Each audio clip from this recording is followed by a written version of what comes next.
you started talking a little bit about social media, and I think we'll kind of take a little bit of a turn. I guess let me back up. So blogging, you talked about how important that can be, but it's maybe not right for everybody.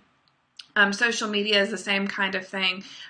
Really, those two things tend to work really well, hand in hand. But can a business have a successful social media strategy without a blog? I mean, typically we talk about blogs being a home base. If you don't have that, can you still use social media effectively?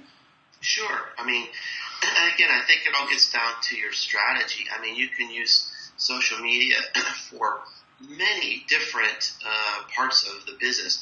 Maybe it's a way to learn. Mm-hmm. Maybe it's a way to do business intelligence, to do research, to do new product development.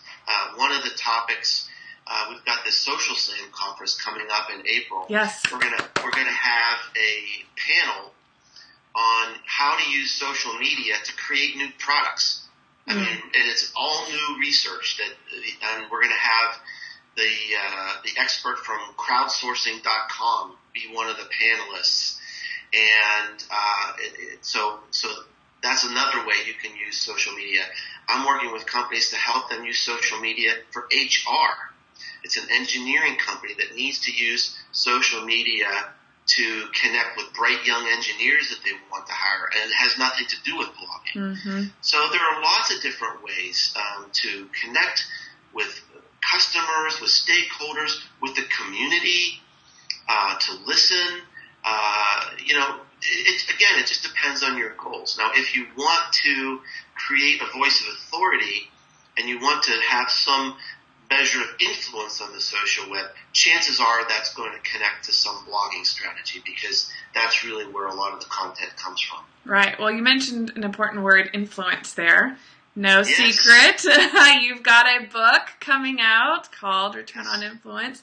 It seems like influence has kind of become a 4-letter word, on the social web. It's like, influence has existed forever. Before there was social media, it's been there. But I think the problem is now, you've got these companies who are trying to measure it, and that has caused a coup, and people are very freaked out about this. So,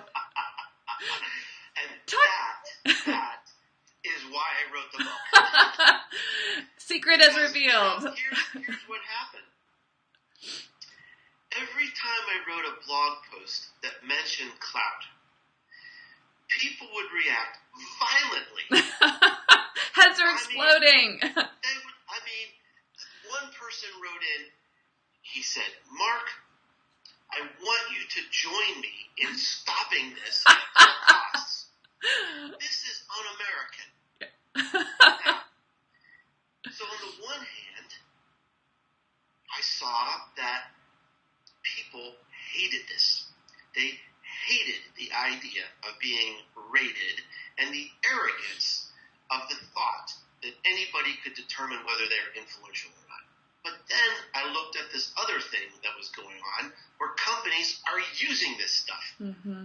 You can't ignore the fact that Disney and Audi and American Express and Procter & Gamble and Revlon are using cloud scores successfully in their traditional marketing programs. Mm-hmm. And I'm thinking, as a business person, right, you've got to understand that. I mean, take the emotions out of it. So, Laura, it was this intersection of personal loathing and business opportunity that I thought that would make a great book. Yes. And I didn't really know where it would go. I wrote a proposal to McGraw-Hill, and I said, this is what I think the book's going to look like. But I said, I don't know. There are no experts. Mm-hmm. There is no path. Mm-hmm. And I'm not going to, I want you to know, I'm going to turn in this outline, but I am going to go where the research takes me. Mm-hmm. And I don't know what the conclusions will be. I don't know how it's going to turn out. And as a matter of fact, I interviewed over 70 people for this book, and I did a lot of research with academic papers to try to connect what is the science behind influence. How is influence different in the online world versus the offline world? Can you measure it. And so I learned a lot. And I just poured all these ideas and all these thoughts and these interviews with these brilliant people into this book. And I would say 80% of the book is different than the original interview, the original outline. Because, as I said, I didn't know where it was going to go. And I just let the research take me to the conclusions. And that's why I think it's such an exciting book, because this is brand new. There's never been a book like this that has explored how influence and power is showing up on the social web. Here is the internet. People hate rules. They hate hierarchy. They hate organization. And yet, there are leaders on the social web. How do you become a leader on the social web? Right. What's important now, and how is it different? And so that's why I think the book is so... It's a revolutionary concept, and I mean, I'm not arrogant enough to take credit for it. I just was smart enough to interview a lot of smart people that kind of led me down the path that is going to create an exciting book. It's really an exciting book. Well, it's interesting because, influence even on the social web existed before clout did. By the way, what's the name of the book? We haven't even said it yet. Yeah, we did. Return on Influence. Yeah. At the very beginning. But we'll say it again. Return on Influence. And when does it come out? We'll put it, and we'll put a link below. Yes. Yeah. It's on sale now on Amazon, and it actually will ship at the end of February. Yay! And we're launching it officially at South by Southwest. I'm going to have a book signing down there, and that's where people will really see the book for the first time. Awesome. So you kind of mentioned all these businesses that had success. Can you give us a sneak peek? Can you give us a hint as to a business that had success using clout? Yeah, sure. I think that's going to be the thing that really blows people's minds on the book, because, and it's a balanced book, by the way. I mean, I've got one entire chapter devoted to bitching about clout, because it's an algorithm, and algorithms can be gamed. Right. You can cheat, and I discussed this. I mean, I did research on how do you cheat, how do you pay people to help you get a higher clout score. It's happening, and it's going to happen increasingly as social scoring goes mainstream, and people are going to be looking at this and saying, "Do I hire this person? Right. Do I give perks and rewards to this person? Do I date this person?" Oh my gosh, no! Yeah, that's in the book too. I'm glad this makes me glad I'm married, Like, I'm so glad I'm not dating right now. But you asked about case studies, and I've got a whole chapter. I kind of thread different case studies through the book. And one of the exciting things is I had exclusive access to Clout and their customers. So I spent about 6 hours with the chairman of Clout, and I talked to some of their employees, and I interviewed their customers. I also had a lengthy interview with the chairman of Peer Index and talked to some of their customers. So I've got actual case studies, and the thing that's exciting is I've got big companies, small companies, nonprofits, advertising agencies, PR firms that are using this for crisis management. So I tried to find, rather than take up a whole book of case studies, I tried to instead look at diversity. Right. Say, here's an example of a big company.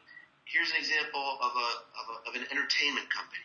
Here's a nonprofit, and so I just wanted to give some people a flavor of how incredibly powerful and exciting it can be, and it can support a number of different strategies. And the other thing that's exciting about the book is that we only see the tip of the iceberg of the clout data.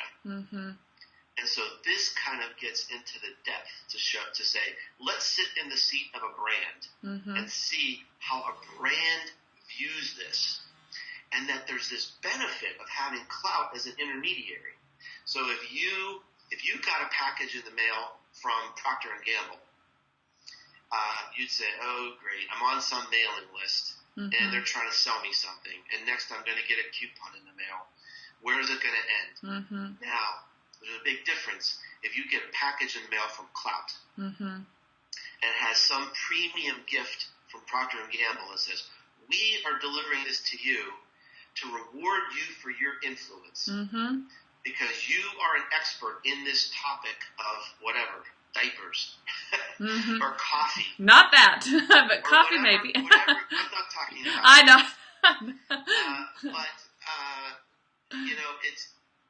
So now that's a whole new thing.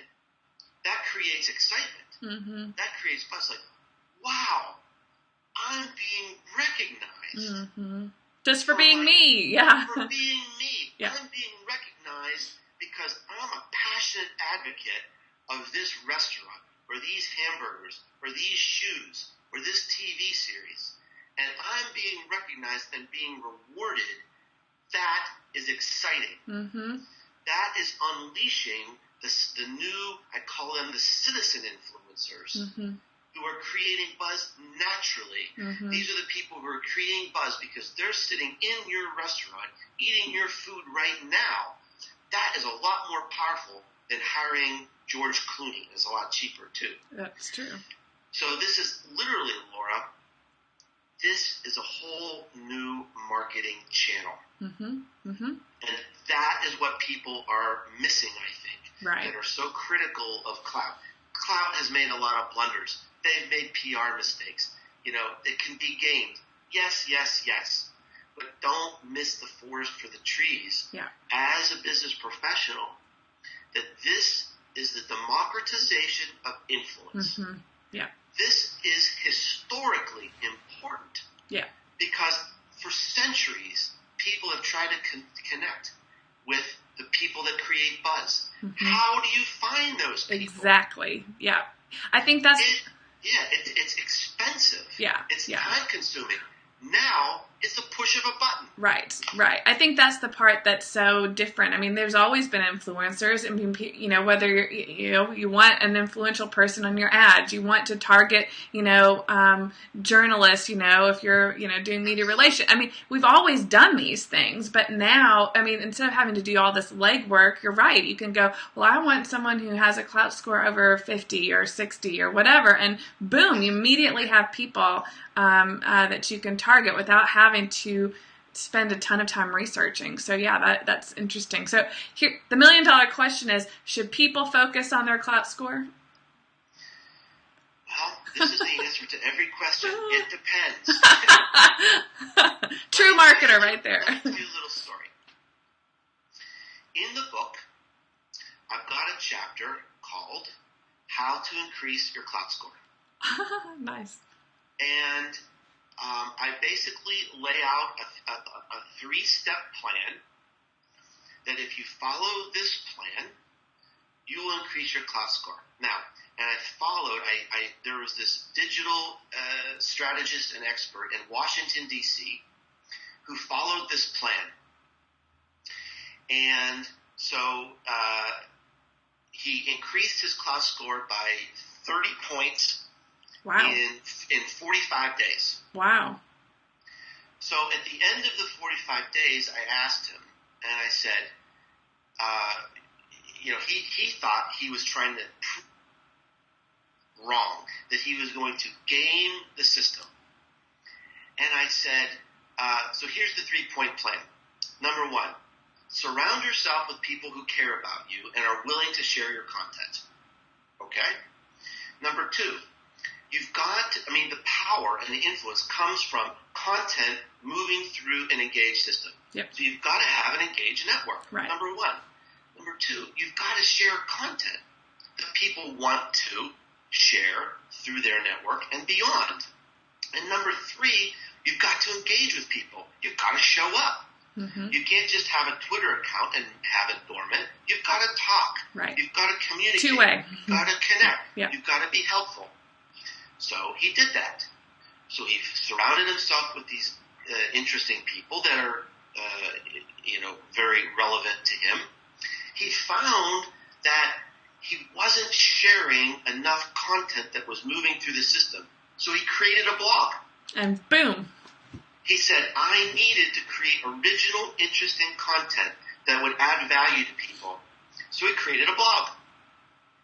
And he started to engage with people, and he made all these amazing new friends. So here are the 3 steps. And you know what? As a digital marketer, those are the same 3 steps, the same advice we would give to anybody. Yes. All right? Yeah. And at the end of the day, I said, here's the question. You gamed the system. You increased your score by 30 points. Are you more influential? Ha! He said, yes, I am. Mm-hmm. Mm-hmm. He said, it's ironic, but he said, now I've created this network of amazing friends who care about me, who look for my content.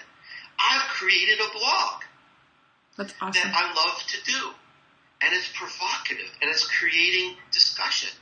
And he said, whether I had clout or not, I would still have these friends. Yeah. I would still do this blog. He said, so I did learn how to be more influential by going through this process. Absolutely. So again, it does connect the dots in a way that clout is onto something here. Right. I mean, clout does not measure all influence, and it never will. Right. And I think that's what people get hung up on. But can you measure content moving through a system? Yes. Yes. Yeah. Can you measure how people react to that? Do they tweet? Do they retweet? Do they comment? Do they blog about your blog? Can you measure that? Yes. Of course. Yeah. The data is just out there. Yeah. You just need to dissect it the right way. So if influence on the social web comes from moving content through a system in a way that makes people react, and you can measure it, you can measure influence. Yep. We only have just like a minute or 2 left, but I can't let you go without mentioning your other book, your first book, The Tao of Twitter. You are such a big advocate of Twitter, so give a quick plug for A, Twitter, and B, the book. Sure. Well, thanks for that. Yeah, the book, I mean, it's become a wonderful experience and very rewarding. I wrote the book basically to answer one question, and that is the question I get asked more often than anything else. Can you help me understand Twitter? Yes. And that's not something you can do over a phone call or a cup of coffee. So I basically wrote out the class that I teach. And this book is targeted toward to help busy people who want to figure it out. I mean, it took me months to figure out Twitter. Mm-hmm. You can read this little book in 90 minutes, and you'll basically have it figured out. Mm-hmm. And it has literally helped thousands of people now. And it's being used in at least 15 universities that I know of as a textbook to start to help young people and students learn how to connect and network through Twitter. And I mean, oh my gosh, I mean, that's just wonderful to be able to know that something I've written is helping people. And I get so many nice comments every single day, you know, thank you for writing this. You've opened up my world times 10. Mm-hmm. And I just think, wow. So, I mean, if to anyone listening to this, I mean, if you're struggling with Twitter, yes, that's what this book is for. Yeah. And just based on the feedback, I mean, I can guarantee that it'll help you out. It really demystifies it, and it kind of gives you a little play-by-play. It's a playbook, really. It's a playbook to help you figure it out. Well, thank you, Mark, for taking some time to chat. This has been so much fun. I always enjoy every time we get to talk, and hopefully everyone watching this has gotten some value from it. So thank you, and we'll put links to the books below, and go check them out. They're going to be super. Thank you. Thanks, Mark. Thanks so much, Laura. All right, bye.